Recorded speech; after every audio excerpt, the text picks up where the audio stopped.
can make a start? Great. Okay. Well, thank you everyone for joining. We'll make a start now with the panel. Just a point of order, first of all, to say, yeah, as you can see, this is not an all-male panel, we do have other participants joining online. So please make sure to get them in your photos as well.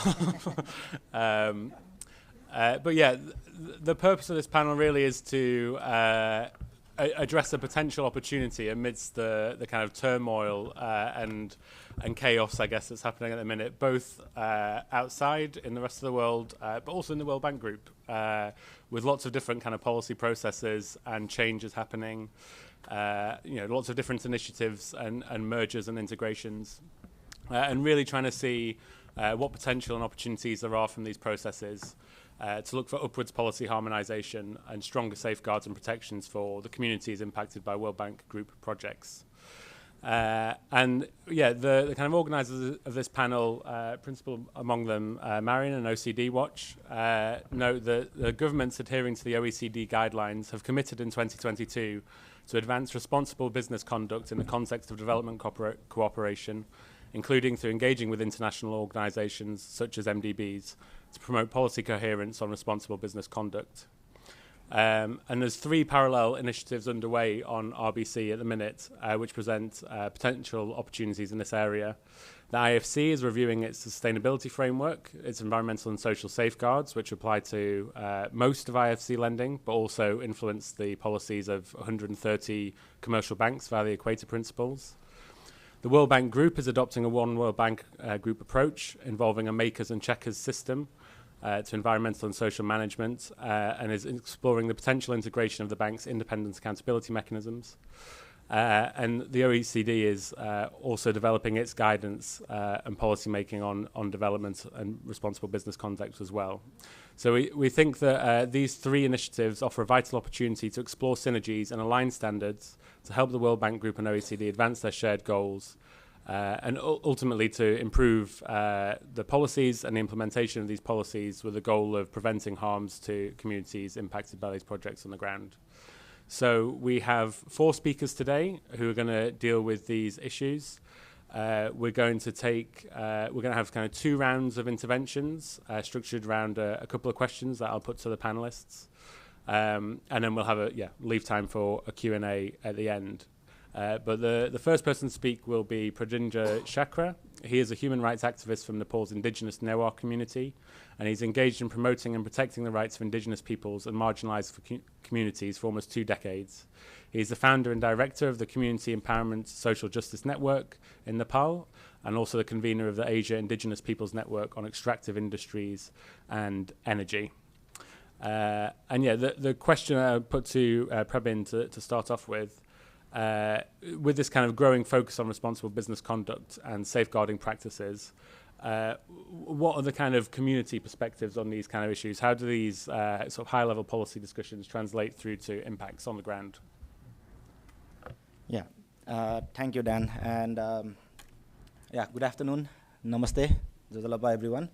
I first wish to acknowledge and pay respect to the Indigenous peoples or Native American tribes on whose lands Washington, D.C. sits, and we are having these meetings. And I would also thank Dan and Marian and Recourse, the organizers of this meeting for organizing this. Coming back to your question, Dan, I think the experiences that I'm basing these are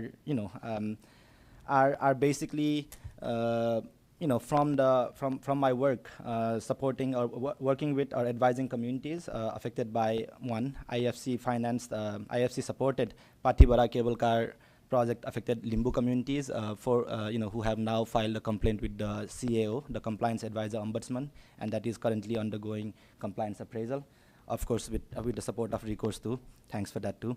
The second communities that whose experiences that I'm drawing on are the Indigenous Magar communities affected by ADB, EIB, and JICA co-financed Tanahu hydropower project in Western Nepal, and that the complaints for that project or complaints from that project affected communities are undergoing dispute resolution at the OSPF, the Office of the Special Project Facilitator of the ADB's accountability mechanism, as well as compliance review under the EIB's complaint mechanism. And thirdly, my own Newa communities, who have been affected by a business complex called Shakya Center, which was built by encroaching a sacred pond and some surrounding communal lands in Kathmandu. And that business complex currently houses U.S. multinational Marriott International's franchisee hotel, as well as Swiss multinational VFS Global. And against those companies, the communities or the local campaign have filed complaints to the respective NCPs. So based on those experiences, then why focus on RBC is, I think, a simple answer to us is for our rights, is for our human rights, particularly from the experiences of IFC backed, particularly based on the experiences of the Limbu communities affected by the IFC backed Patibara cable car project, where we saw that the policies of IFC, like so many other MDBs, have failed the communities miserably. Yeah, miserably, I would add. For this specific project, whereby IFC provided advisory services to the IME group, the project developer, which is one of the largest conglomerates in Nepal. IFC did not respect the access to information policy, its own access to information policy. The project was disclosed almost 2 years after the project was approved, and only 2 months before IFC exited the project. There was no application of performance standards, any of the performance standards for the advisory services project that the communities could feel, although the safeguards, the performance standards of IFC should apply for the advisory services project too, as per their own policy. So, in the complaint, the communities have reflected or have asserted how IFC failed on, how IFC failed to comply or uphold compliance of performance standard 1 on environmental protection, performance standard 6 on biodiversity conservation, because the cable car project is being built near a protected area with many endangered IUCN red listed endangered species, including red panda and rhododendron species that hold spiritual value for the indigenous Limbu communities, as well as performance standard 7 to obtain the free, prior, and informed consent of indigenous peoples, which is evident in the regular protests and violent protests that have been happening against the cable car project. And finally, the failure or why the RBC or the responsible business conduct should be focused by MDBs is also seen in how leverage was not used by IFC in this particular project, or even in the investigation of the complaint from the affected communities. While IME Group is a continuing client of IFC, the IFC has not encouraged or even pushed the IME Group to engage with the CAO process, and not even provided any information beyond what is already available, a little information that is available on the IFC disclosure space. So again, these experiences categorically show that IFC standards might be there, but they are not effectively implemented. But at the same time, while we are talking about coherence, I would definitely say that on many aspects, IFC standards fall far below, let's say, the other comparable standards like the OECD guidelines on multinational enterprises, in terms of respect for human rights, in terms of respect for internationally recognized human rights, or in terms of environmental protection or climate, tackling climate crisis. I have to add that while there are continued challenges for implementation of the safeguards by the MDBs, and also for the compliance of the OECD guidelines by multinational enterprises, one thing that works for IFC or the other multilateral development banks is they have better or more stronger complaint mechanism or accountability mechanisms than the OECD guidelines, whereby our experiences with the NCPs have not been very very positive. The complaint that was filed against Marriott International in relation to the business complex, in relation to its involvement with the business complex that affected my communities, have been pending with the US NCP for almost 3 years without even a publication of a simple statement or final statement, as they call it, no? And particularly all these mechanisms, all independent accountability mechanisms or NCPs, when it comes to indigenous peoples, we see that they fail to provide effective remedy when indigenous peoples do not consent to the projects. For us, remedy with regards to FPIC is, when we say no, means no. It should be no project at all. And finally, on FPIC, while IFC's performance standards are more detailed, they are still not in line with the indigenous people's aspirations of requirement for our free, prior, informed consent, whereby we see that MDBs should obtain FPIC for any project that is implemented in our territories, not just for the 3 narrow categories or 3 circumstances that are currently in the safeguards. No, so yeah, this meeting is, I think, definitely very opportune, as you say, while we are doing these 3 processes. And I really hope all these 3 processes really learn from each other for upward harmonization, not just harmonization. I'm trying to learn these lingos by coming here. For upward harmonization towards respecting and protecting international human rights standards, including indigenous people's rights to free, prior, and informed consent, and our right to self-determination on our lands, territories, and resources. Thank you, Prabin. And yeah, important reminder about not just having strong safeguards, but also translating those into the policy into practice with implementation as well. Sorry, I was remiss in not saying who else we had to speak on the panel at the start. So we're also joined by Ida McDonnell from the OECD's Development Cooperation Committee, and also Grant Binder from World Bank Group, or IFC? World Bank Group, yeah, okay. And they'll come to speak very soon. But next we're going to hear from Marian Ingrams, who directs OECD Watch, the civil society network that advises development of responsible business conduct policy at the OECD. Together with her team, Marian works to strengthen OECD standards on business, human rights and the environment, support access to remedy for communities impacted by irresponsible business conduct, and foster coherence in government policy making on these topics. And Marian, I was wondering if you could share a little bit of your perspectives on the OECD's work to strengthen responsible business conduct guidance, and perhaps also say a little bit about some of the parallel means and sort of opportunities for coherence to ensure these standards are implemented. Sure, thanks. And I really appreciate the opportunity to speak here with you. I'm sorry that I can't join you in person. But it's great to be sharing this panel group together. So I'll just briefly say OECD Watch is the formal representative of civil society to the Investment Committee at the OECD, which is the committee that has responsibility over the OECD guidelines for multinational enterprises on responsible business conduct. And the traditional focus of the work of the Working Party under the Investment Committee on Responsible Business Conduct has been on, producing and strengthening these standards for companies. And OECD Watch over the years has equally been focused on strengthening those standards by bringing civil society perspectives on where the text needs improvement on topics such as what Prabin has mentioned on Indigenous people's rights, climate change, biodiversity, human rights defenders, et cetera.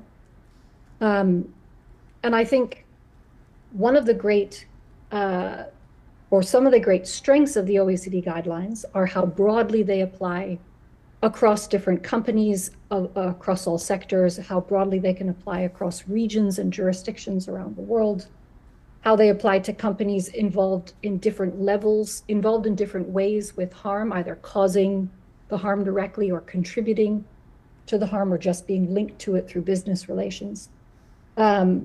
So there's a number of strengths with the OECD guidelines, but I think over their past 50 years, the 50th anniversary of the guidelines is this year.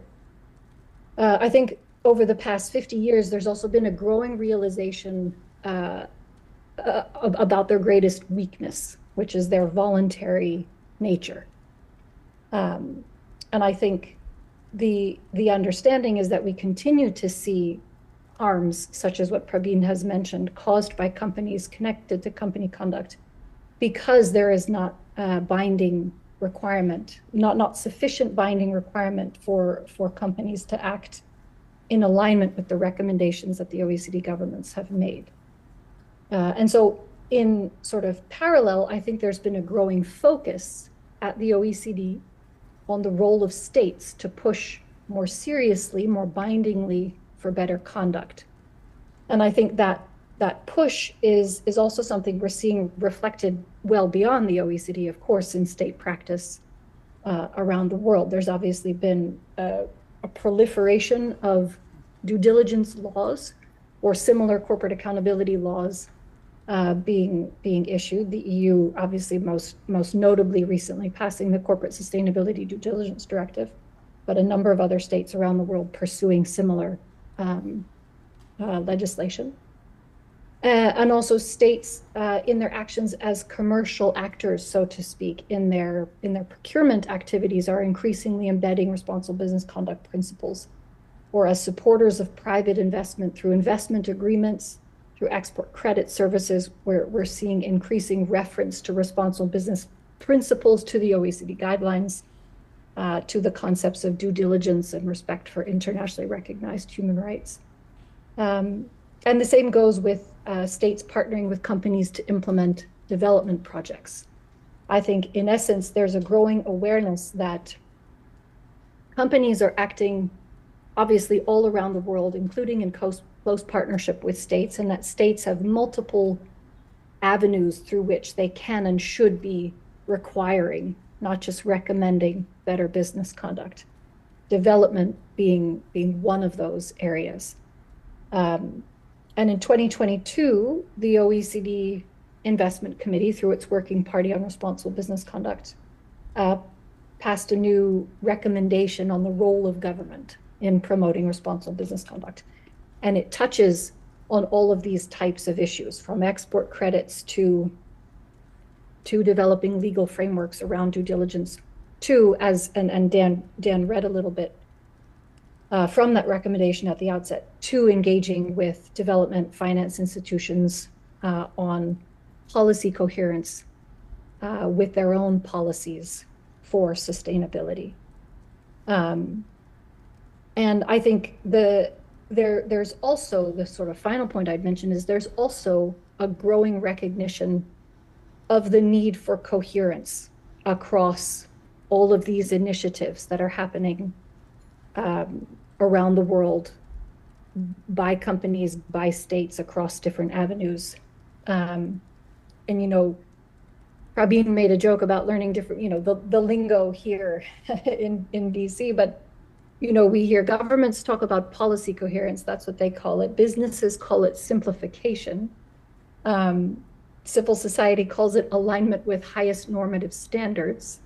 But I think actually we're at an interesting moment in time when all three stakeholders, a lot of stakeholders are actually pushing for the same thing, that the standards of the OECD, of the UN, of the IFC are widely recognized. And as governments increasingly are moving towards binding requirements for companies, there's a need for cohering around some of these highest standards. And so this sort of situation, this context in which we find ourselves globally, is what made us interested in having this panel and encouraging this kind of discussion. Obviously, Dan laid out at the outset these parallel initiatives as we see them underway at the OECD. I'll leave it to Ida actually to explain a bit more about what's happening with RBC and development at the OECD, but also obviously with the IFC, the IFC's sustainability framework update, broader shift to the One World Bank approach at the World Bank. And I will, Dan, you asked for more examples of where there can be greater alignment. I'll touch on that maybe in the next round, but just to say, we see the potential for synergy, for efficiency, obviously leading to better outcomes for impacted people, better outcomes, frankly, for governments investing in development too, through using these opportunities, using these moments to push for higher and aligned standards. So maybe I'll leave it there. This is the reflection on why RBC for development right now, and later I can reflect on sort of particular areas for potential improvement. Thanks. Great, thank you, Marian. And yes, very nice segue to the next speaker, who is Ida McDonnell. Ida is the Head of Development Research Unit at the OECD Directorate for Development Cooperation.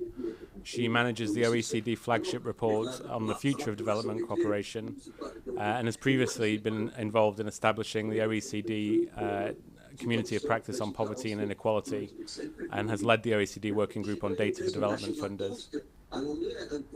I think we've got some background noise on the speaker. Hello? Sorry, we've just got some noise on the speaker in the room. I don't know if... Okay. Hello, can you hear me? Is it okay? Yes, thanks, Ida. So the question we wanted to put to you was, maybe just to share a little bit more about the Development Assistance Committee's work on responsible business conduct, and on what kind of guidance you're developing for sort of partners on development cooperation. That's great. Thank you very much, and delighted to be joining you at evening time for us, but we all make our efforts in respective ways to join very early in the morning and late at night. So really delighted that you could let me join remotely today for you. And great that OECD can, and on behalf of my team, come in on some of why we're looking now at RBC in development cooperation. So just in terms of kind of the broader context to start with, when we think about development cooperation at the OECD, which is run by the Development Assistance Committee. So that's a different committee to the Investment Committee, which is responsible for the M&E guidelines, the Working Party on Responsible Business Conduct, etc. And so we are kind of, over the past few years, have been in the context of our work and leadership through the development side on policy coherence for sustainable development, been looking increasingly at the role of responsible business conduct in terms of coherence and in terms of what we see as rising interest in private sector development, private sector finance, private capital mobilization, etc., from the side of development cooperation. And the Development Assistance Committee is a policy entity in terms of advising member states on their development cooperation policy, which covers both their bilateral and their multilateral cooperation. And in that sense, also their roles in the multilateral system, in the MDBs and whatnot. And so there's an important element there that covers the gamut, if you like, of official development assistance that's spent. But also I just wanted to flag that in the space of development cooperation, for as long as I've been working in it, and it's quite a while now, there's a long-standing commitment from Development Assistance Committee members to human rights and development cooperation, human rights-based approaches, but also in terms of how we've been leaders in many ways in mainstreaming and leading the mainstreaming of environmental, social and governance issues in development cooperation work. And in policy dialogue also with countries. So there's a long history there. As I mentioned, we also have a commitment to policy coherence for development. It's actually an OECD recommendation, but we know from monitoring that over the years that it's very challenging to actually take it into an implementation space. There's a lot of very good organization and governance around it, but the hard work of ensuring policy coherence is a constant battle. But now let me just kind of come to today and where we're at and why we are this year developing this guidance on responsible business and development cooperation. You're all aware, and you just mentioned it at the outset, Dan, around the kind of uncertainty, the range of shocks in the world, macroeconomic, geopolitical, conflict, etc., But in our own sector of development cooperation, which at the spring meetings, you're all going to be discussing it, and we're definitely discussing it last year, we've had a major shock in our own sector, and that is panning out with significant cuts to official development assistance. And so last week we released our data on ODA, and we've had a historic decline of 26% in bilateral aid. And within that, we've actually seen a 29% decline. It's huge numbers in grants. So this is like in programming in partner countries, in development programming. And so what we're also seeing linked with that is that there are decreases, but we're seeing actually private sector instruments rising. So we saw a 13%, so it's kind of going against the grain in the sense that private sector instruments are rising. And so we're seeing really a shift, and we don't know, I won't get into all the reasons why, and I don't think we can be entirely factual on that, it's interpretive, where development financing models now are really, really putting private sector at the center. And in that context, we really need to be on top of the game in terms of how we can uphold good standards around that private sector finance. And there is an opportunity for responsible business conduct. So there, let me then turn to what we're doing on responsible business conduct. So our DAC members who agreed to provide what we call practical guidance on how development cooperation can step up and play its role from different angles that I'll get to in a moment on the RBC. We're working with the Working Party on Responsible Business Conduct and our colleagues in the Directorate for Financial Affairs in DAF on this, but really to help align business models with sustainable development objectives for impact for people. This is where development cooperation we can see can incentivize around the enabling environments, but also around the capacity, including capacities of countries to also call for more responsible business conduct. So we see that like sectors with high social and environmental impact, and this also brings us to today's context, such as critical raw minerals and large infrastructure, they really are a high priority and high on the agendas now in development cooperation. And there are specific areas and sectors where we need robust, responsible business conduct and safeguarding. We recognize that implementing responsible business conduct does require time and efforts.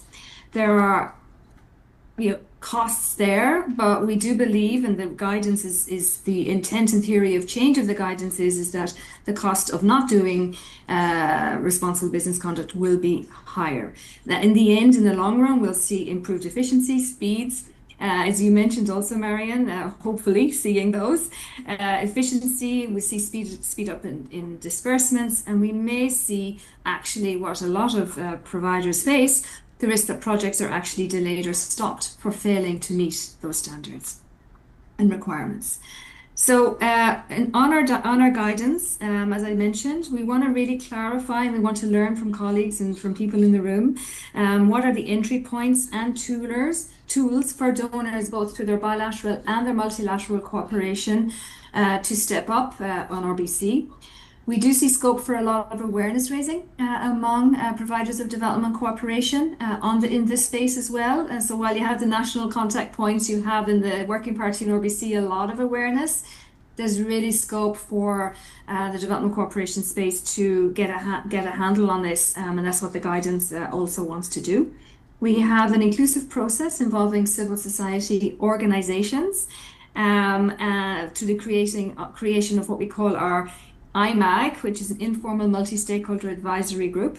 And we had an excellent session 4 months ago, and we'll be meeting them again to discuss and get input on our modules. And then a few words around the 3 modules that we are going to be focusing on and the timeline. So we're aiming to have the guidance with the committee for discussion by the end of this year. We are collaborating, as I mentioned, with our colleagues in the Working Party on RBC. And the 3 areas that we are covering are the following: promoting responsible business conduct through supply chains, integrating responsible business conduct into the ways of working of development cooperation, which I spoke a bit more about a moment ago, and leveraging development cooperation to ensure that partner country perspectives and their capacities are taken into account and that they actually also shape RBC policies and implementation. Because as you know familiar, sometimes also we have to manage for standards that can also penalize countries that are not able to then engage in trade, in supply chains for certain standards too. So we want to really also be able to engage and really be responsive to the reality on the ground. So I'll stop there and I can come back in the second round on the opportunity to join up with the World Bank on the parallel processes for the moment. Thank you very much. Great, thank you very much, Ida. So last but not least, we're going to hear from Grant Binder, Principal Environmental Specialist from the World Bank Group E&S Policy and Operations team. And Grant is part of the team coordinating the update to IFC Sustainability Framework. So maybe if we start with that update, Grant, IFC's kind of spent a lot of time as part of this first phase of the update, kind of engaging with different stakeholders as part of a kind of pre-consultation. And in the approach paper that was published, I think maybe sort of 12 to 18 months ago, IFC talks about some of the key considerations being sort of policy harmonization internally within the World Bank Group, but also then within the wider kind of MDB ecosystem. But also makes reference to alignment with other standards that impact the private sector to kind of reduce the confusion potentially for clients, but also to ensure a degree of kind of coherence.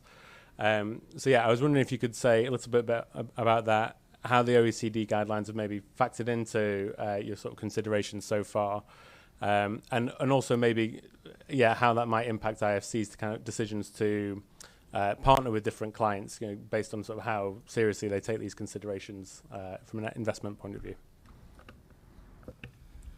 Thanks, Dan, and thanks for inviting me to join you today. It's great to be here. I'm from the World Bank Group, as Dan suggested, and we're leading on what's called now the IFC MEGA Sustainability Framework Update. So it's not just IFC, we're joined by our partners at MEGA. And we do see this as a real opportunity, as Dan suggested, to think about how we can bring greater harmonization among E&S standards, right? I think as we did the approach paper that Dan mentioned, which we published a year ago, we thought about the fact that since 2012, which was the last update, there's really been a proliferation of standards, right? There's been a proliferation of standards. There's been advances by our peer MDBs in their own E&S standards. The OECD and others have come out with new standards. And so I think a lot of what the other panelists have talked about in terms of clients complaining about simplification, concerns about conflict, thinking about how do we work with others to do it, I think is part and parcel. And as you mentioned in the approach paper, we did talk about that. Is one of the aims of this process is to bring greater harmonization. In terms of how we think about that and what we've been doing over the last year, and it's only been a year since we published the approach paper. In the year since we published the approach paper, I think we've been really driven by the G20 roadmap. So the G20 roadmap came out in 2024, and really asked the MDBs as part of that roadmap to focus on harmonizing E&S standards. And so a key focus for us has been working with and aligning and thinking about how we would align our standards with the updates that other MDBs have done since 2012. And so that's been one key focus area. I think the other aspect of this is also within the World Bank Group, right? Dan mentioned the One World Bank Group. I think we're working hand in hand with MEGA now on this update, so it's now an IFC MEGA update. And we also are looking very closely at what the bank did with their environmental and social standards and thinking about how we harmonize with them. So as we think about this, we think broadly about the One World Bank Group, we think about MDBs, but we also think about other standard setters, right? And we do look at OECD. And so we have done, as part of our research in the last year, we've been looking at the Equator Principles, which follow the performance standards, but updated their standards in 2020. We've been engaged with them. We have looked at the OECD M&E guidelines, the update that they did in 2023 to see what advances they've made, and I think it's been helpful to see.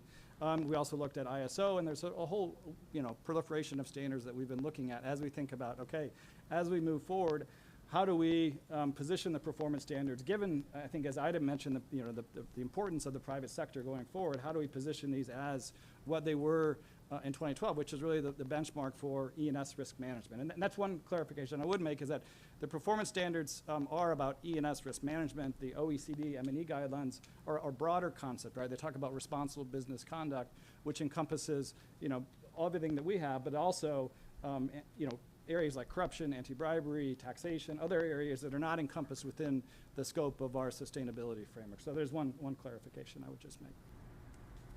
Thank you. Great, thank you, Grant. So yeah, I think as Ida and Marian kind of alluded to, we'll now maybe move on more to what are some of the opportunities for ensuring greater coherence and maximizing these opportunities for synergy and policy harmonization, hopefully in the upwards direction, and ensuring that there's kind of no regression whilst we're doing this kind of benchmarking with other standards and institutions. So I'm going to come back to Marian. You alluded to this already in your kind of first intervention, but what are some of these opportunities for aligning standards and for kind of strengthening guidelines and approaches to responsible business conduct, but possibly also other areas as well, such as remedy and maybe sort of sharing practices between the mechanisms that are in place at IFIs and with the OECD national contact points? Yeah, sure, thanks. So it's great to hear a little bit already from Grant, and I know you'll address it in the next session, or this round too, that you are looking across to other standard setters in thinking about the IFC and MIGA sustainability framework review. I think that's one key point to emphasize. Obviously, a key takeaway from this session should be about breaking down silos across sectors, regions, across these policy-making spheres, critically what we're talking about today, to streamline towards highest normative values. And I do also just want to quickly say another key point. I appreciate that Dan emphasized it just then, is that principle of no regression, the need to align to the highest normative standards. I think Prabin had emphasized that too at the outset, that this is an opportunity for sort of improving and alignment at the same time. And I would flag that OECD Watch just led a sign-on letter with a lot of civil society around the world. We represent a network of 130, and over 30 more also signed on, urging alignment in these across these initiatives and highlighting some of the areas where alignment might really be beneficial. And I would emphasize sort of two broad concepts. One is, I think, with this session, with this sign-on letter, we're hoping to begin or foster a conversation on obviously aligning on standards. Okay, so where? I think in the OECD guidelines, which, as Grant said, was updated in 2023, there's been improvement on several topics that I would note. One is obviously climate change, where there's been explicit reference to the Paris Agreement, all sorts of detail on addressing the three scopes, scope 1, 2, and 3 emissions. There's language on mitigation, but also adaptation, communities' ability to adapt, and that companies not adversely harm communities' ability to adapt.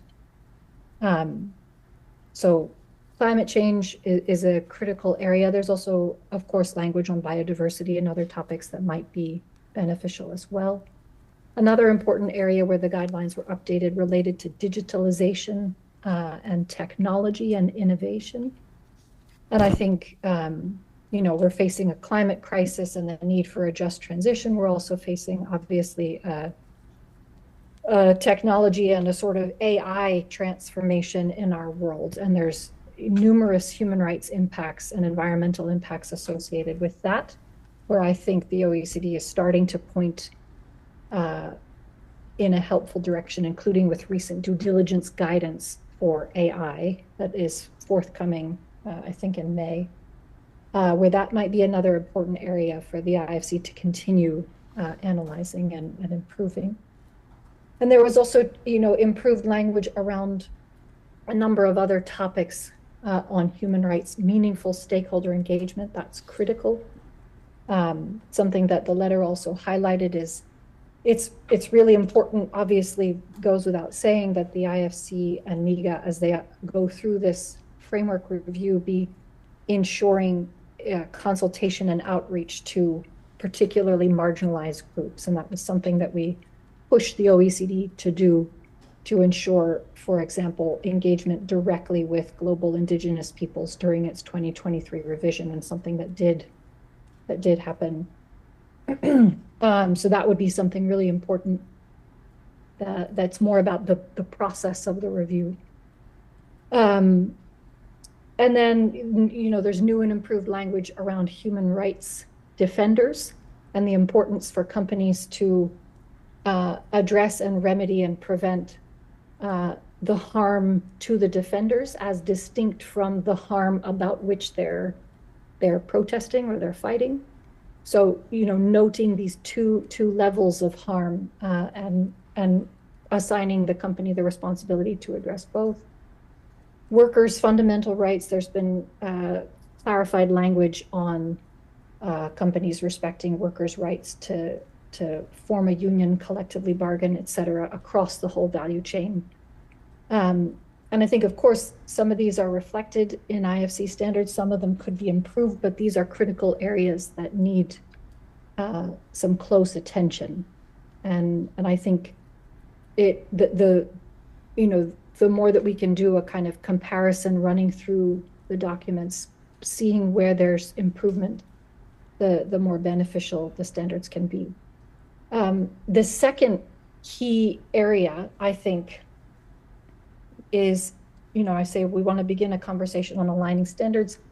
Also really keen to begin a conversation on accountability and access to remedy. And Dan, you pointed to this too. Obviously, Prabin spoke to this with his comments at the outset. I think we all know that, looking at the UN guiding principles, that third pillar of remedy is perhaps by far the least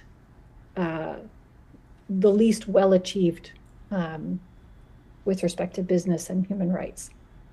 And I think Prabin mentioned there's a lot of learning that can happen between many or most of the national contact points and some of the higher performing IAMs, independent accountability mechanisms like the CAO. And I think there's a lot of exchange that could be had here, and something that we've been working with different groups focused on access to remedy. We're seeing a kind of diversification of paths to remedy in this remedy ecosystem, including as we see binding due diligence legislation appearing on the scene with new avenues to accountability through civil action, et cetera. And I think there's a need for dialogue between the policymaking institutions that are helping create these remedial mechanisms, and between the remedial mechanisms themselves, the NCPs, the IAMs, on how we really streamline and improve remedial outcomes for impacted people.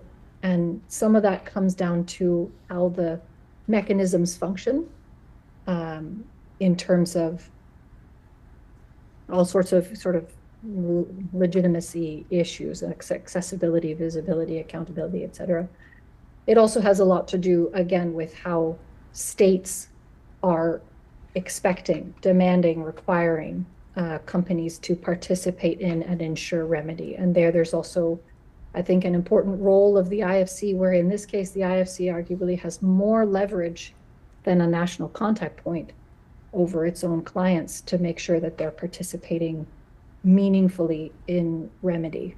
And I think there's also interesting opportunity for national contact points, for example, to be remedial mechanisms also for matters that are addressed or that are being funded through IFC funding. The NCPs can also be an avenue to remedy for corporate action where it is funded by or partially funded by development finance. In short, I think there's a lot of, there's so much importance on really getting to accountability for harm, getting to remedy, getting to the point of making impacted people whole again.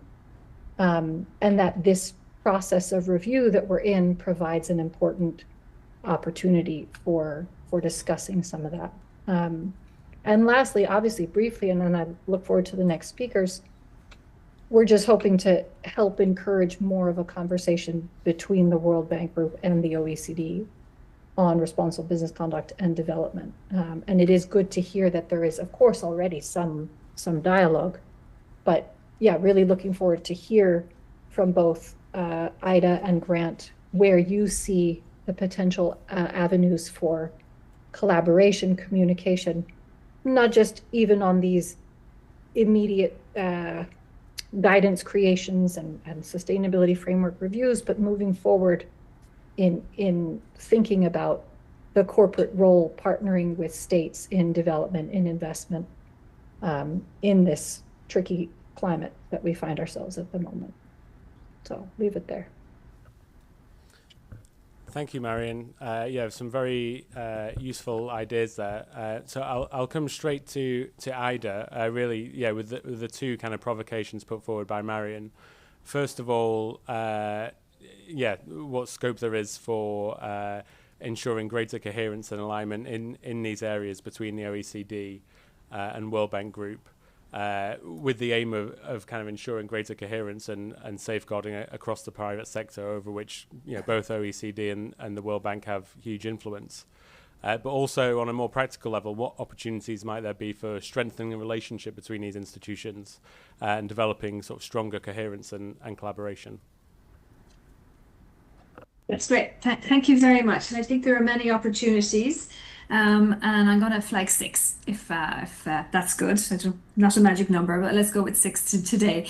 I think the first caveat, though, and point that I want to flag is that in this particular guidance that we're doing in the space of development finance and development cooperation, we're actually looking to integrate the M&E guidelines into the implementation of development cooperation. So to take those standards that already exist, they're considered robust, and we're not developing a new standard per se, but we're going to take that robust framework and identify how that can be implemented by our member states vis-a-vis companies. So we're in a slightly different space, and I think it's really important to recognize that. But therein lies the opportunity, because that's also what the World Bank is going to be doing in IFC in terms of your implementation in developing countries. And so in that sense, we're also hopefully grounded in a way in national development, or can increasingly be so too, in ways maybe that national contact points may not be. And so in that sense, my 6 points are: 1, learning.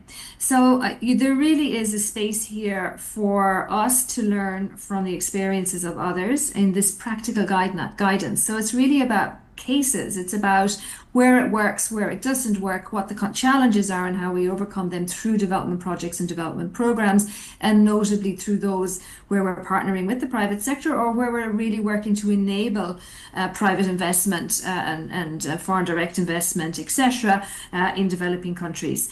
So we can learn from each other and take that learning to our modules and to make a robust guidance for our members. The second area I see is around coordination. As you have all been mentioning, there are ranges of standards. We know that this is challenging, but specifically for us, I think we can really look at how the projects and programs that are investing around value chains, because that's a specific focus that we have in our guidance and supply chains.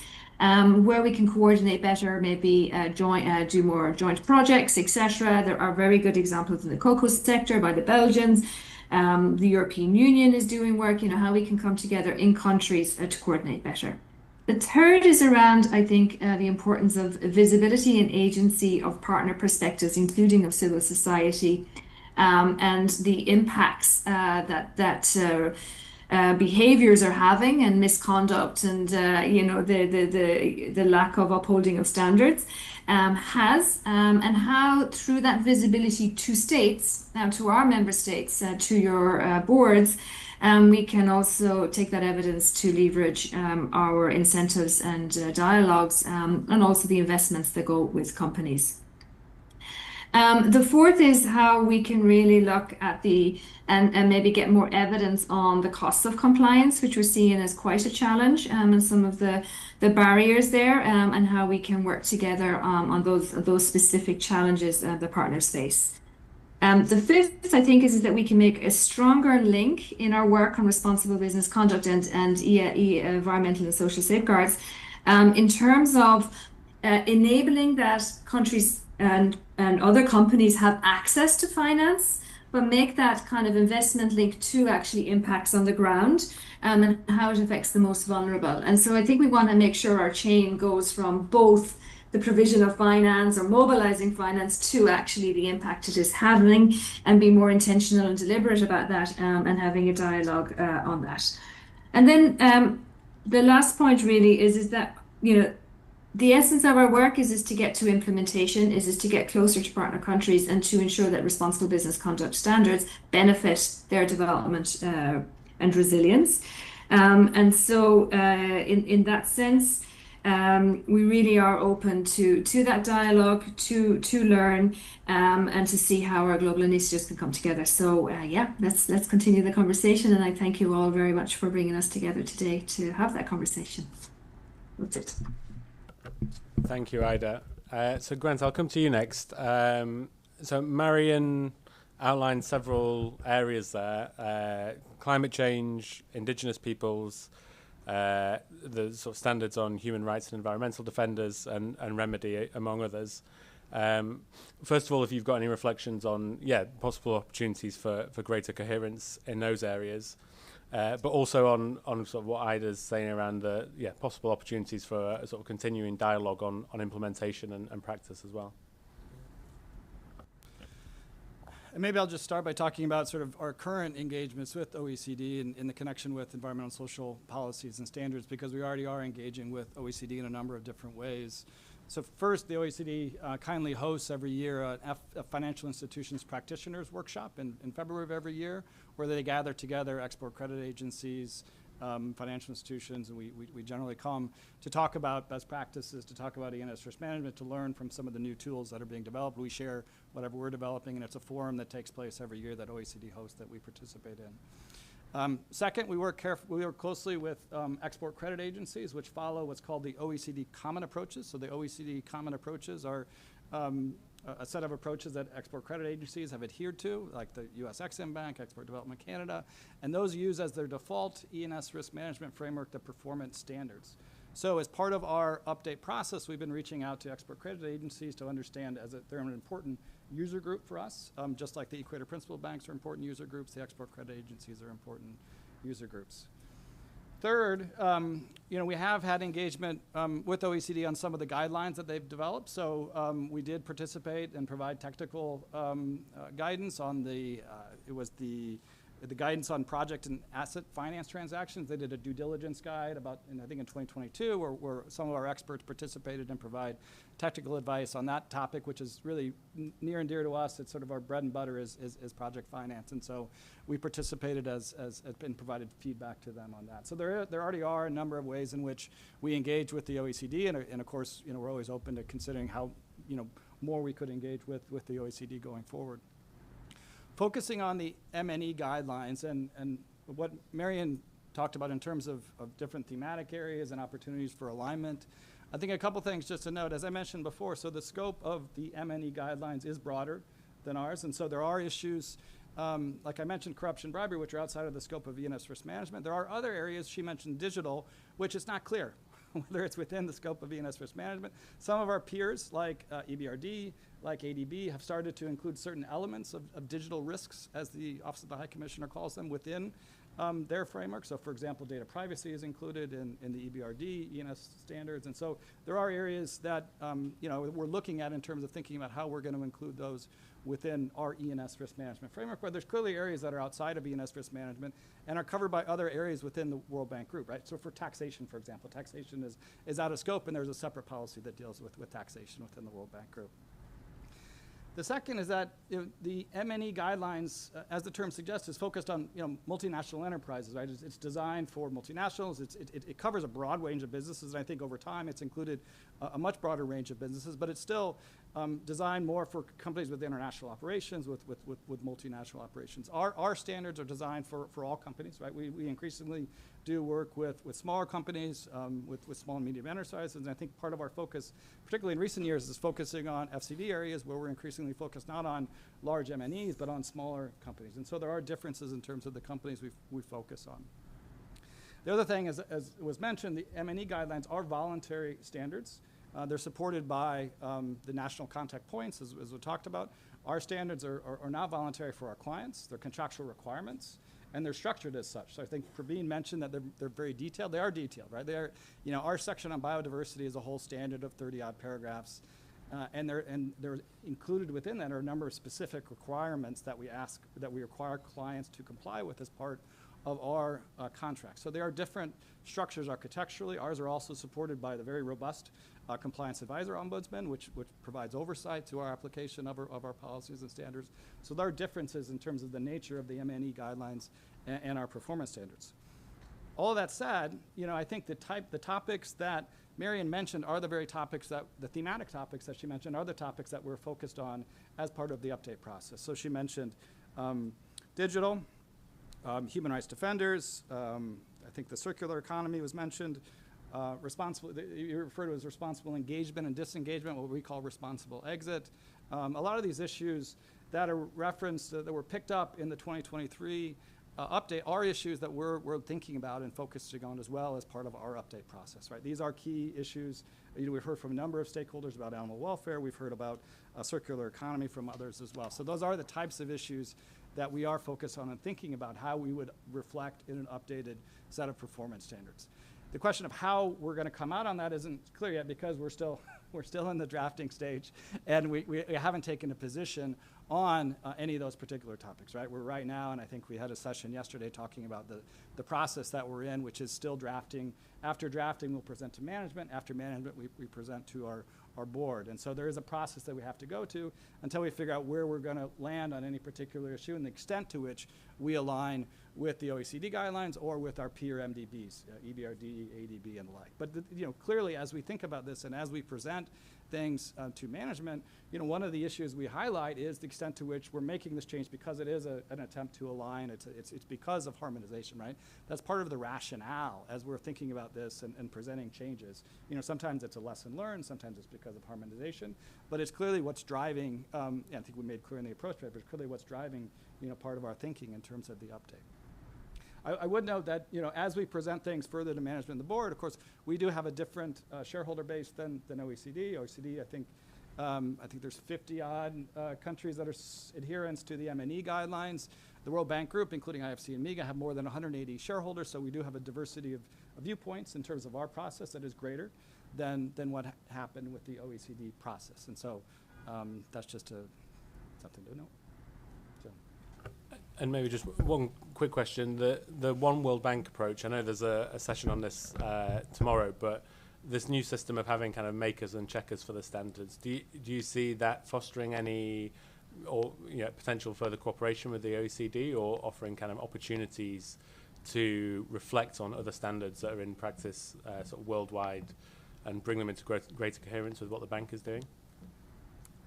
I think since we started this process, there's been a focus on coherence, and it's not so much the E&S reorganization, it's the focus on private capital mobilization and the role of IFC in bringing along others. It's the G20 focus on MDBs and harmonization. Those have been drivers for us since we started this process, and it's reflected in the approach paper. So I think this has been the trajectory of our thinking about the update throughout is how do we, because it's I think obvious for clients, like they can't, I think the time in which banks would come in and have separate sets of standards and separate sets of professionals, there's not a lot of appetite for that. There's not budget for that anymore. And I think it's in everybody's interest to try to harmonize and come up with ways that are simpler, that are more efficient, that are better for clients to work with. So. Great, thank you, Grant. And I'll come back to Prabin next. Really just for any reflections, Prabin, on how do you think that any sort of greater collaboration between the OECD and bank could improve outcomes for communities on the ground? Whether the areas highlighted by Marian you think there's sort of potential there for improvement, and particularly, what could be some of the benefits for communities who are impacted by development projects from a sort of stronger approach to safeguarding? Yeah, I think the opportunities, Ida and Grant, they've already listed out a few opportunities. I won't go into further, let's say further imagination of those opportunities. But I would just say that, from the perspectives of the communities, from the perspectives of the communities, we require strong safeguards, be it at the IFC, be it at the OECD, and not just for the communities themselves. It's for the wider good. The communities don't want to have conflicts with the companies, with their governments, with the investors, with IFC, with OECD, with the multinational enterprises. So it's for the strong safeguards are not just for the communities, but it makes a good business case, as they are calling it. It is for a shared prosperity, and it is for moral and humane good. That is required today, as we face so many polycrises around the world, And in my experiences working with the communities that I mentioned earlier, these indigenous communities affected by hydropower projects or by business projects, we are seeing that there are some progresses. So, despite the laws of Nepal do not require obtaining FPIC, free, prior, and informed consent of the affected indigenous peoples, project-affected indigenous peoples, for two specific projects, ADB and World Bank have undertaken or have initiated a FPIC process as part of the project preparation or environmental impact assessments. So there's progress. It was also built on this FPIC experimentation with Upper Trisuli 1 that IFC actually piloted, or IFC started, but that's still long way to go. There are still lots of gaps in the processes. There are still lots of gaps in the scope of this, scope of what is, the scope of the rights that are considered within these FPIC processes. So we need to talk more. We need to elaborate. We need to discuss more on those processes. Secondly, what we have also seen is, multinationals such as Visa Facilitation Services Global, VFS Global, withdrew or ending their lease agreement with the business complex in Kathmandu that was built by encroaching indigenous Newar lands after we filed complaint with the Swiss NCP. So again, there's progress, but I think we need more of those. And I really hope that we get more of those through these synergies that we're talking about. And I would just say, while we're talking about the synergies, responsible business conduct in the context of development, particularly from the perspectives of indigenous peoples, should begin with full and meaningful disclosures by businesses of their activities, of their operations, as well as by investors such as the IFC, because right to information is basic. We need to know who's investing, what's happening, what is coming out of those investments, what's the level of impacts that those investments have. So right to information, full disclosures by businesses and investors, private or public investors or multinational financiers, should be the starting point for responsible business conduct. Then secondly, while we are aligning these, I think the minimum standard should be the UN guiding principles on business and human rights that calls for human rights due diligence by companies. But I would also add, in investors such as the IFC or in multinational companies should also do their own independent due diligence, human rights due diligence, because often they are misguided by the local companies or the companies on the ground. And these due diligence requirements should be binding, as Marian has already said, by the states. Should be made binding by the states, including for civil and criminal liability for any wrongdoing, particularly for reprisals against defenders. We don't want to see more reprisals against defenders, killings of our fellow defenders. And finally, what we would also like from the perspectives of the communities, I think RBC should include is effective remedy when there's impacts, effective remedy for affected communities. In the perspective of indigenous peoples, should at least include these five components. First, there should be an acknowledgement of harm, because without acknowledgement, we don't go anywhere. Acknowledgement of harm. Secondly, restitution, if possible, still restitution or restoration of what has been damaged, compensation for economic losses, but at the same time rehabilitation for psychological or moral damages. And then finally, fifth, I think what is also required is guarantees of non-repetition, because if the same wrongdoings are repeated, that's not effective remedy.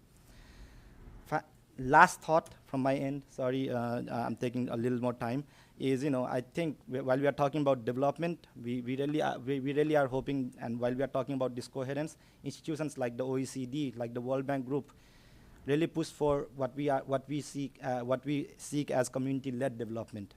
Not for communities, but with communities or by communities. That's where we are asking responsible investors, responsible businesses to partner with indigenous peoples or other communities for community-led development solutions, which might not be coming mainly from states or private sector, but in partnership with indigenous peoples. So I hope, while we are talking about this coherence, between OECD and the World Bank Group, I hope there is more learning from cases, more learning from dialogues, as Ida mentioned. But I really, really hope and pray that communities, including indigenous peoples, are placed at the center of this discourse when we are talking about this coherence. Thank you. Thank you, Prabin. Yes, a very important reminder of what's at stake. And thank you to all the speakers. As you say, it's not the start of a dialogue, but sort of continuation of an exploration of kind of how to make the most of these opportunities. So we open the floor for questions to the panel now. If anyone has a question, please take the microphone or stand at the microphone that's on the floor. Yes, sorry, Grant, please. I just want to jump in on one interesting thing that Prabin raised, which is this whole issue of implementation, because we talk a lot about convergence among standards, so the letter of the standards, but also the way in which we apply them or implement them is different. And that's true even institutions that have standards that are more or less the same. And I think we've seen this increasingly in the last few years as we've tried to work more closely together. Even if you have standards that are the same, people interpret them differently, implement them differently. And I think one thing that we're discovering is that the real need to focus on thinking about how we develop guidelines for implementation and training in terms of how we implement the standards, so that we're taking a harmonized approach, not just at the standards level, but also at the level of implementation. Thank you. My name is Lanre Suraj from Nigeria. Could you just lift the microphone slightly a bit higher up, just to make sure that I always the thought speakers I'm can... short, but now I think it's okay. Thank you. I think it is just important to see how we reevaluate some of the things, particularly with OECD, the working group on bribery. If we're really going to hold corporate establishment and talk about ethical operation, we've seen the downward trend where the working group is not really as active as it used to be. Unfortunately, we've seen where the US is pulling out of that. And at the same time, there are quite a number of atrocities that are committed by corporate establishments of member states of the OECD, and we've not been seeing OECD taking action, either the working group or even the OECD as a whole. We can still see some of that with World Bank, where companies are blacklisted for corruption and bribery, but we are not seeing the big multinational corporations, quite a number of them indicted by either even the DOJ, FBI, SEC. They're still going away. They just get sanctioned. They pay penalties. They go back to complete the atrocities of corrupting officials, and also the same thing with the system, particularly in my country, like in Nigeria. And I want to see how, this is the Civil Society Forum. I want to see how that can translate to concrete engagement between World Bank, OECD, and others, where not just the companies, but the states can also be held responsible and accountable for some of the atrocities that are committed in some of these resource-rich countries. Thank you very much. Yeah. Thank you. We can take 2 or 3 questions. I don't know if anyone else wants to step in, and we can sort of go around the panel. Yeah, Christian?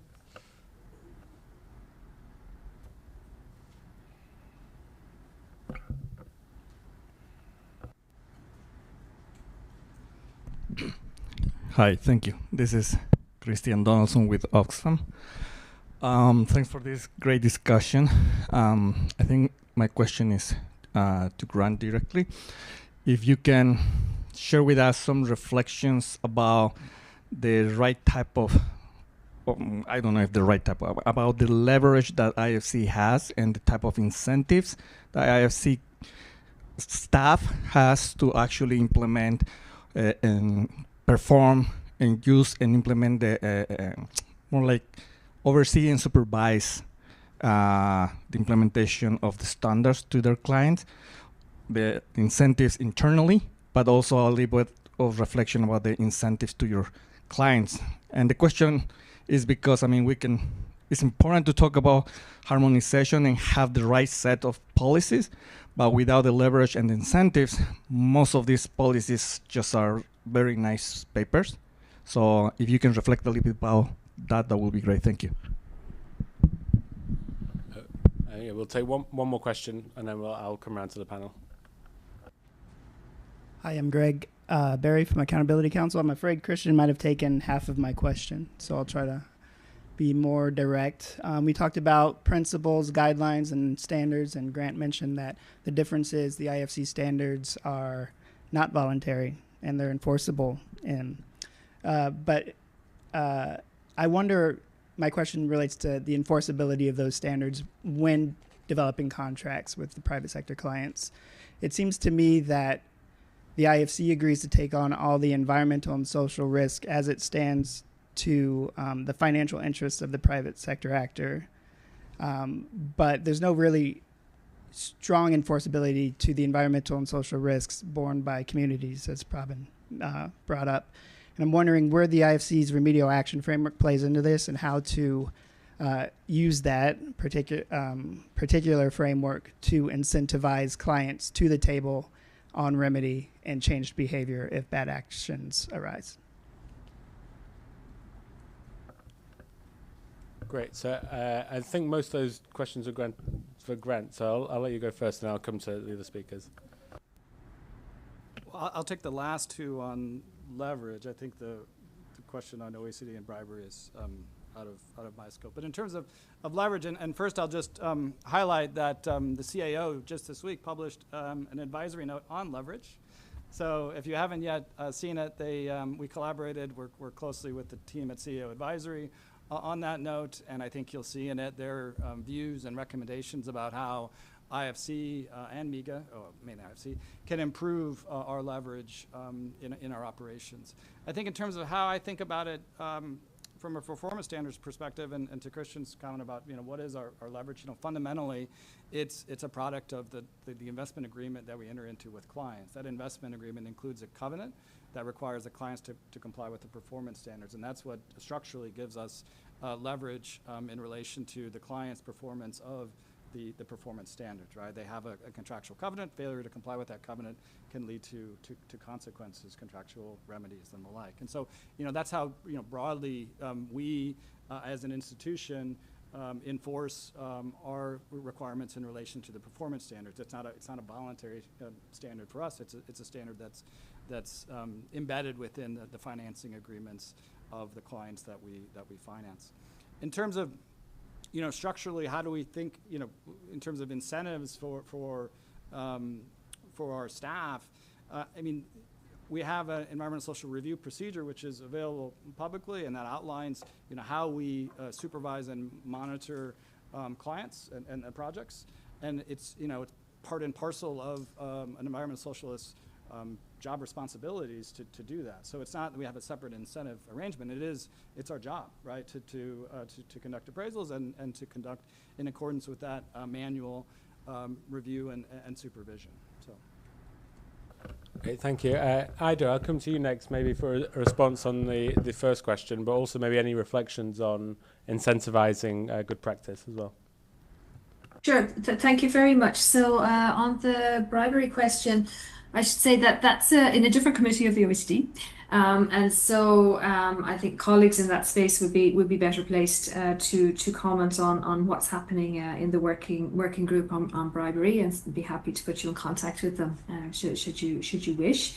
But from our side, in terms of again looking more specifically at development finance and its role in really supporting better practices and upholding the safeguards. We will also have a chapter that looks at corruption.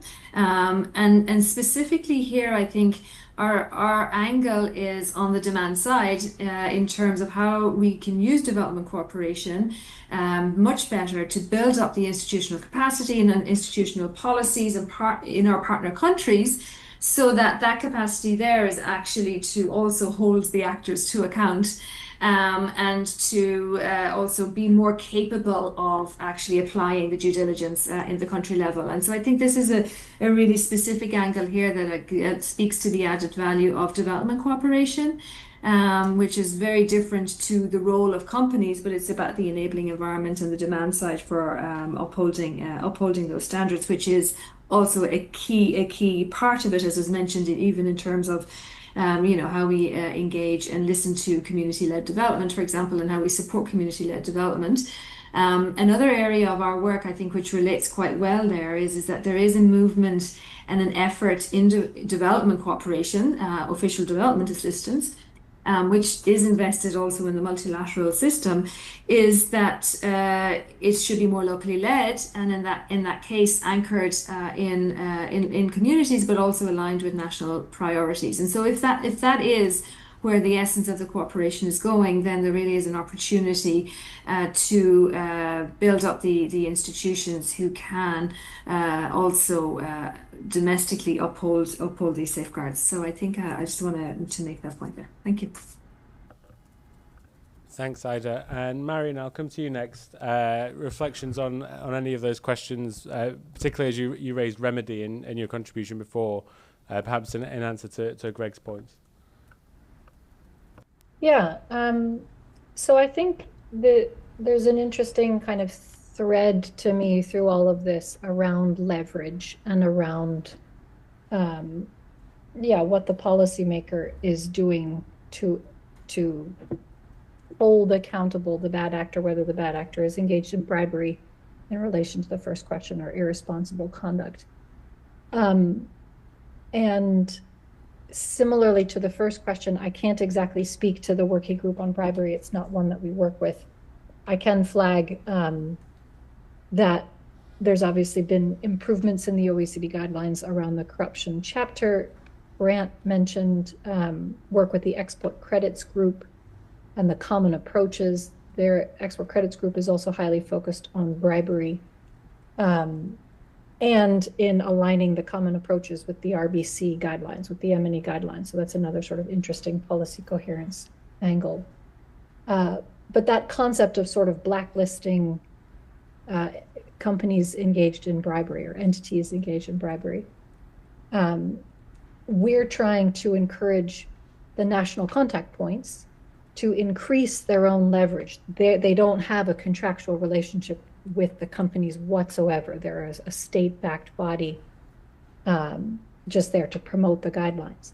But we're urging them to increase the leverage that they have to bring companies, one, to the table, and two, to get them to actually participate meaningfully, including up to the remediation step of due diligence, by, for example, encouraging that they be effectively blacklisted or excluded from other government benefits, like export credit services or participation in trade missions, et cetera. We call this consequences. Some of the national contact points will seek consequences for companies that don't engage in good faith in the process. Many don't. And I think obviously also in our sphere, the other way that we're encouraging states to increase their leverage over irresponsible business conduct is by making the guidelines non-voluntary. And the way that is playing out is by adopting them into law. So it's not the OECD per se making the guidelines a binding instrument, but individual states picking up the 6-step due diligence process, the concepts of the OECD guidelines in the legislation that they're drafting. And that's where we're trying to guide more of that state power and push to actually make sure that companies are implementing. And I think it was interesting, Grant, that you flagged the comment about differences in implementation. And I do think that's key. That's what this all comes down to. We've obviously had these lovely standards for a while. How are states, how are national contact points, how is the IFC implementing them by really meaningfully requiring companies and chastising companies that aren't meeting them? And I am curious about the remedy angle and whether there's more opportunity through the complaint process to ensure more leverage and more accountability over failure of clients to align with the performance standards. Now, this might be a naive question, so my understanding is that the compliance review process is really just looking at the bank's own compliance with its internal policies, not so much with the client's compliance with the performance standards. Is there not room, one, for greater assessment of whether the clients are really meaningfully meeting the performance standards? And I guess I'd like to hear more reflection from that, maybe also from folks in the room. But then again, coming back to the concept of the cross connections across the remedy landscape, thinking about how the IFC, how the World Bank Group can be encouraging clients to really participate in remedy through the other mechanisms that are available. How are they pushing that, and then taking note of the fact if they don't, taking note of the fact if there's allegations against them, to limit their participation in future. I think there's room here for more reflection on how the remedy mechanisms can be used to build leverage, and how the IFC or the national contact points, et cetera, can build their own leverage to require that more responsible client or company conduct. So just some thoughts and questions.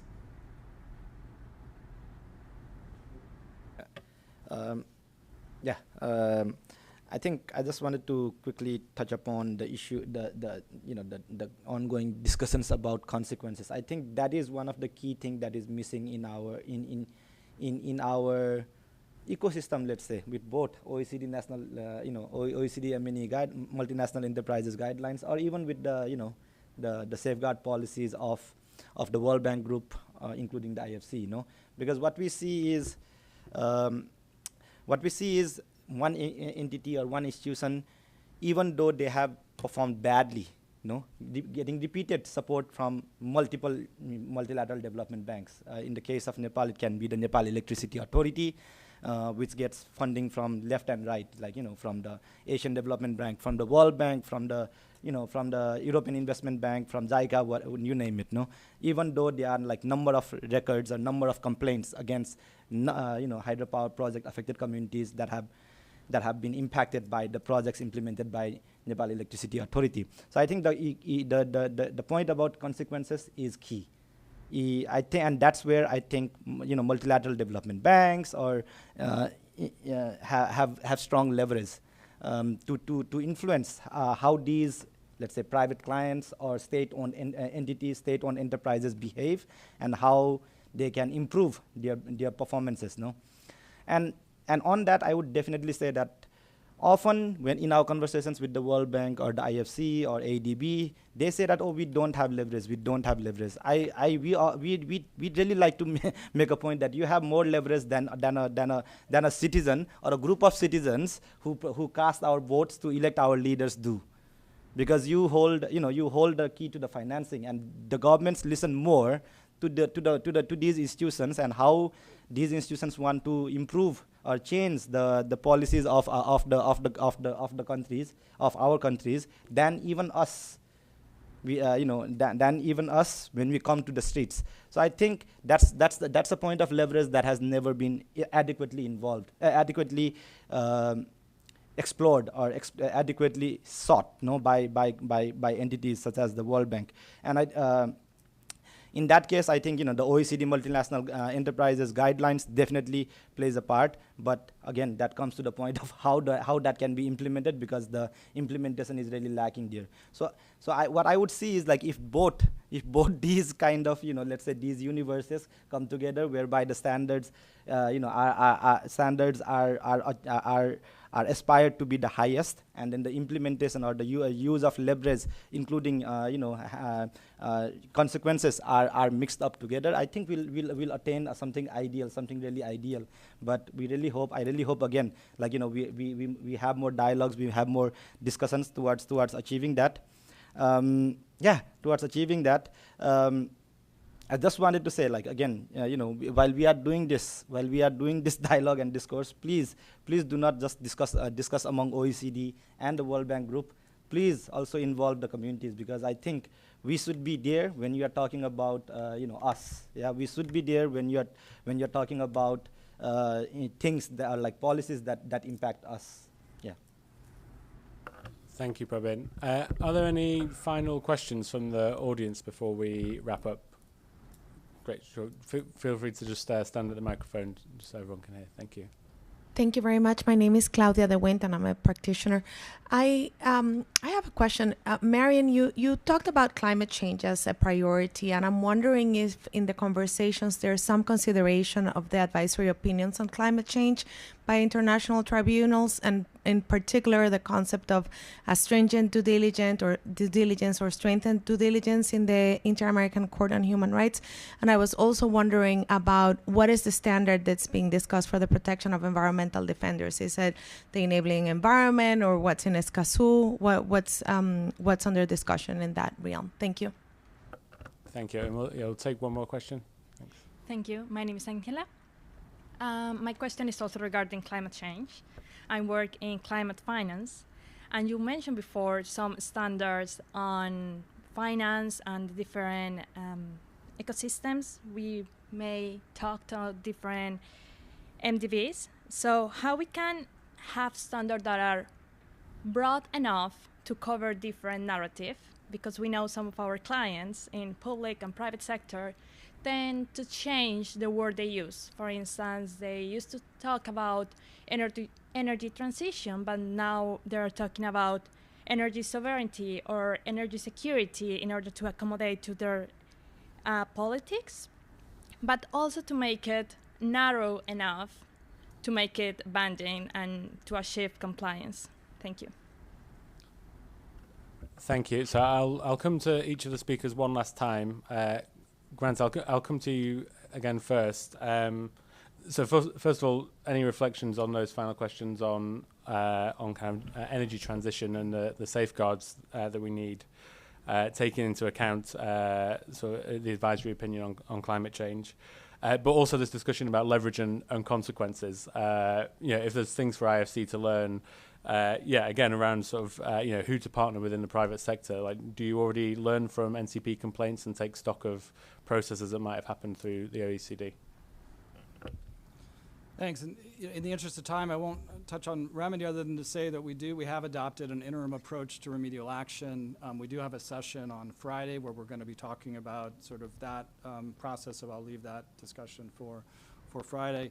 In terms of changes in international law, interpretations of international law, advisory opinions, I mean, I'm a lawyer by training, and so following international law and normative developments in the space is part of what we do is thinking about the standards. And so we do think broadly about international law and interpretations in a wide number of areas. In terms of the language changing, I think I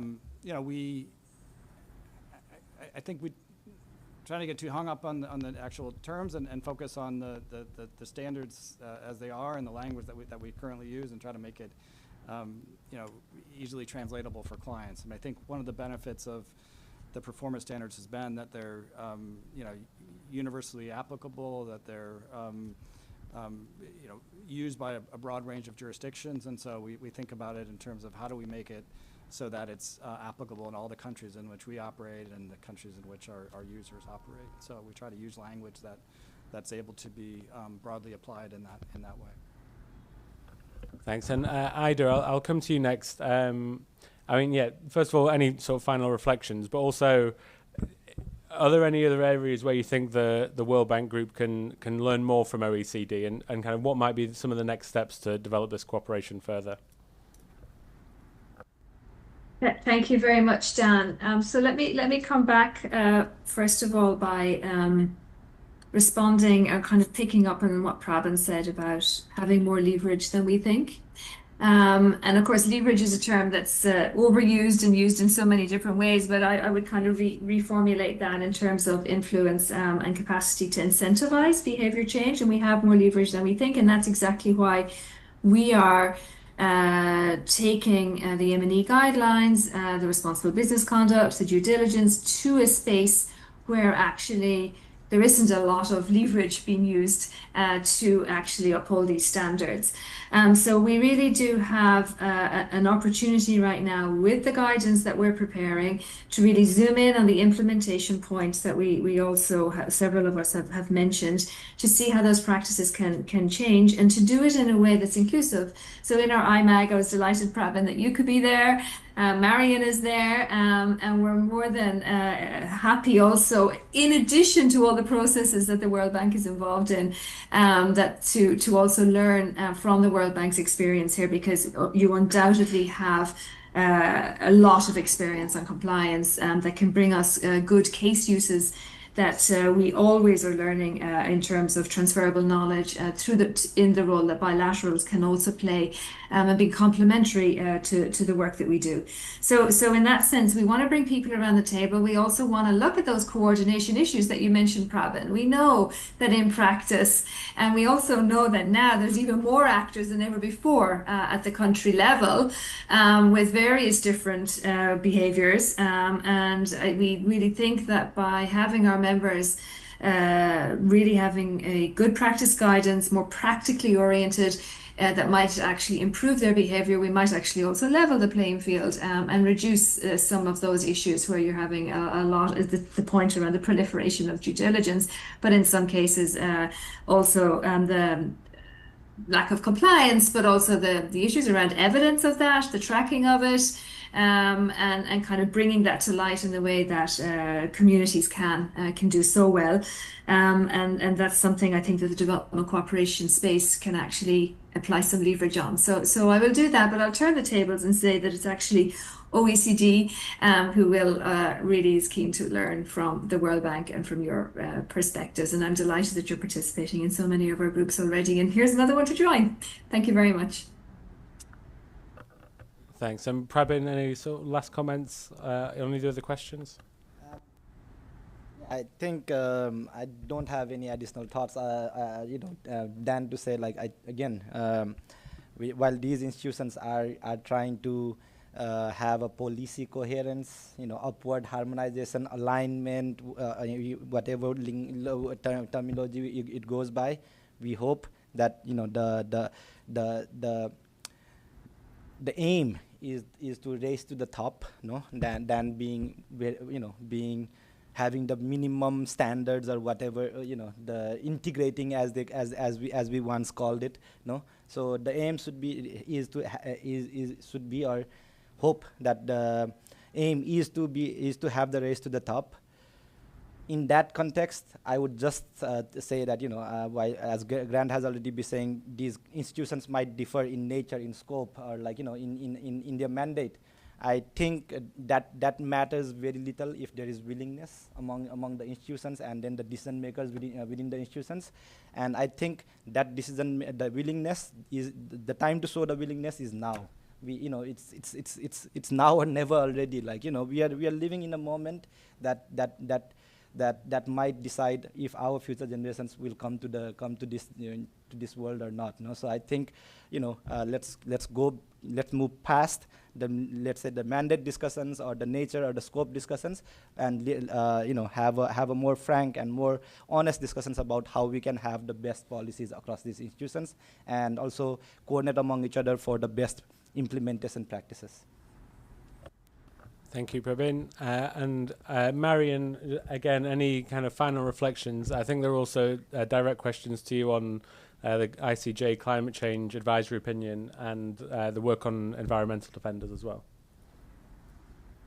Yeah, so just quickly on environmental defenders, the language that's been expanded in the guidelines talks about expecting companies, of course, to refrain from taking reprisals, and there's lengthy definition, including SLAPP suits, et cetera, against opponents of business activity. that they need to provide for or contribute to remedy for harm from reprisals as distinct from or in addition to remediating harm from the business activity itself. Companies are expected to encourage their business partners, including governments, to stop and prevent reprisals against human rights defenders. There's language around promoting safe space where communities and human rights defenders can express concerns and paying special attention to potential harms from their business activity to human rights defenders, among other marginalized and vulnerable groups. So you can look on our website for more details on what's sort of changed in the guidelines on defenders, but I hope that helps address some of the questions there. On the advisory opinions on climate change, I think they're a really interesting push. They should be a very powerful push to states, to adherence of the OECD guidelines, to really look at the responsibility that they have through the OECD guidelines to be helping, states implement their duty to avoid climate change, including through pushing the OECD guidelines into binding due diligence law as a sort of baseline. And I think we're, as a civil society network, looking at, we're sort of actually looking for project support to explore national contact point complaints that are focused on climate change with an additional angle or reflection on those advisory opinions, and the role of the state in the form of the national contact point to be helping the state meet its own duties. So there's kind of a double angle that exists with the OECD guidelines. They're state-backed, but they apply to companies. Those advisory opinions are about state duty, including state duty to regulate corporate conduct. So basically, I think those opinions are really interesting for national contact points and and for governments that adhere to the guidelines. And it's an area that we're trying to explore and galvanize, use to galvanize more action by states. Yeah, and then otherwise, no particular wise closing. I think Prabin's words should be the last, that the moment to show the willingness is now. And I think we've had a lot of useful conversation on aligning standards, which we all agree makes sense, and then moving from that point to implementation. And we've reflected a lot on the role of the policymakers, including the big institutions like the OECD and the World Bank Group, and states themselves to implement through using their leverage to make companies have to follow these standards, whether that comes in the form of meaningful follow-up on the contractual agreements that the IFC forms with clients, or meaningful consequences for companies who are flagged out in national contact point complaints, or adoption of these standards into law by adherent and other governments. But I think hopefully we'll take away from this conversation that focus on alignment towards implementation, that would really be what could lead to a really interesting and powerful impact in future. So thanks, Marian. Well, yeah, I think that's a very good point on which to, maybe not end the conversation, but pause the dialogue for now.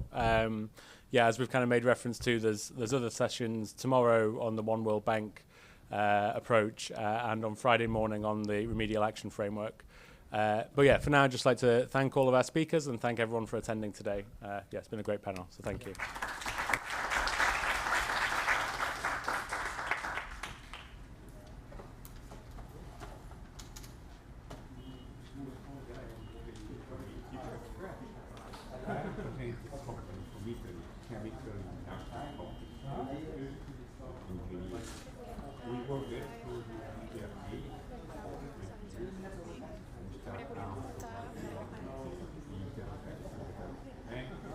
I'm going to meet them Recording stopped.